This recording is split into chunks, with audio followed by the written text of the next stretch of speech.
to my YouTube channel, Create Kids. I am super excited that you are here today, so let's jump into our lesson. We're going to learn about a story that teaches the importance of obedience or following directions and the importance of just waiting on God, even when it might seem a little bit hard. So our story is going to come from the book of Joshua, chapter 6, verse 15, and it says, "On the seventh day, the Israelites got up at dawn and marched around the town as they had done before.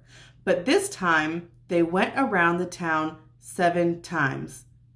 In the story we're going to learn about today, it has to do with people that had to wait a week for a promise that God made them. And a week isn't that long to wait, honestly, but a lot of times, we get promises that we have to wait months or years for, and sometimes that can kind of get a little bit hard, when you know that something exciting is supposed to be coming, but you have to wait a really long time for it. So what I want us to do is just take what we can from this lesson and learn how to apply what they did as far as waiting for a week, and apply it to when we have to maybe wait a little bit longer than a week. So we're going to go back a couple of chapters into Exodus, and we're going to take a look at where we get started at so that our story today makes sense. We have the Israelites who were slaves to the Egyptians, and Pharaoh did not want to let them go. So Moses comes along and he talks to Pharaoh and he's like, "Listen, let my people go because God wants you to do it." And Pharaoh's like, "No, fam, not going to happen." Long story short, they get freed, right? They get to the wilderness and they're on their way to the promised land, the land that God always wanted them to have. But some things go wrong and things don't really work out like that. And God is like, you guys can't get in yet. So they end up having to wait 40 years. So at the end of these 40 years, Moses dies and a man named Joshua takes over. And that's where our story today picks up. Joshua is in charge, and it's finally time for them to get to the promised land, but there's a problem. And the problem is there are people already living there. But it's the land that God promised them. So they get there and they're like, wait a minute.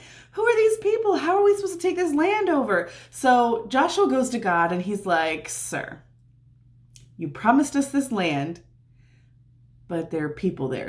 What do we have to do?" Now, the people in the town of Jericho knew everything that God did for the Israelites, how he freed them and got them out of slavery and stuff. So they're like, "Oh, snap. This is about to get ugly for us." So they close all the doors and gates and everything to the city, and they're like, "We're not letting anybody in and nobody is getting out because we're not going to risk it all."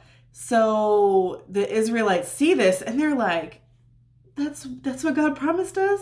A city that's closed up? Joshua has 2 options here. He can either trust God and trust that God said that that town was going to be theirs, or he can trust what he sees, and what he sees is that city is closed up and there's no way they're going to be able to take it. Joshua decides he's going to trust God. So he listens to God's instructions. Now that he's made the decision to trust, right? He's like, "Okay, what do I do? Because I trust you. I believe that you're going to make a way, but what do we do?" So God is like, "All right, I want you to get your people and I want you to march around this city one time, once a day for 6 days.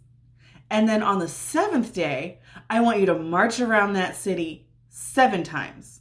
So once a day for 6 days and 7 times on the 7th day. And then at the end of the 7 times that you march around, I want you to yell as loud as you can, just shout." And Joshua's like, "I mean, that's a little weird, but I decided to trust you, so we're going to do it." So he tells all his people, he's like, "All right, this is what God told us to do. Y'all ready?" And they're like, "Yeah, we're ready. We're going to go do it. We're going to get this city." They start marching. They do the once a day for 6 days. They get to the 7th day. They go around that 7 times. They shout. And guess what happens? The walls fall down. All the walls of the city, they just, all over the place. They just fall. So everybody's like, "Oh my gosh, we really got this city. So they rush in, they take over the city, and boom, God did what he promised. The thing is, waiting is hard, okay? I know that waiting is hard. I have things I have to wait on, and I'm like, come on, Jesus, hurry up. But waiting is always the better option, because when we try to force God's hand and we try to get God to move faster than what he's ready for, we can end up in situations that are not that great. So, and the Israelites, if they would have tried to rush into that city instead of waiting on God, they probably wouldn't have won. They probably would have ended up being taken captive again. But they decided that they were going to follow God's instructions and they were going to be patient. When we get into situations where we know that there's a promise from God, we have to be patient and we have to follow instructions. God's never going to have us waiting on something, but not have us busy while we're waiting. There's a reason why we have to wait for things. He wants us to learn. He wants us to educate ourselves. So in the waiting, we have to read our Bibles. We have to pray. We have to spend time with him, because there's a reason why we're waiting. He's not going to have us waiting for no reason. Okay? So just remember that what he promised us may not come right away, but if we follow his instructions and we do everything that he asks us to do, we don't waste our time. We have to be productive. Just because we're waiting doesn't mean we can't work. Okay? So when we have a season of waiting and we know that there's a promise coming, we have to follow God's instructions, and we just have to be patient and trust him. We have to remember that he made these promises. So one thing you could do is have a journal. When God makes a promise to you that you know has to come true, write it down and reread it to yourself until it comes true. That way you can constantly remind yourself, God said this is going to happen. And then take whatever it is and find ways to be productive while you are waiting.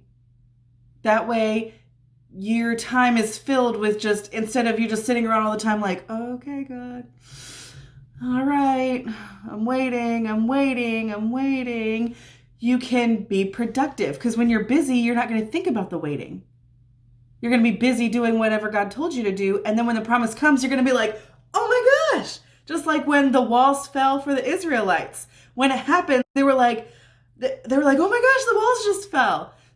But they were busy. They were doing what God told them to do, and then it happened. So you have to make yourself busy doing what God told you to do. That way when the promise comes, you can just be like, oh snap, these walls just fell down, and you'll be excited. Okay? So follow instructions and be patient. The promise will come.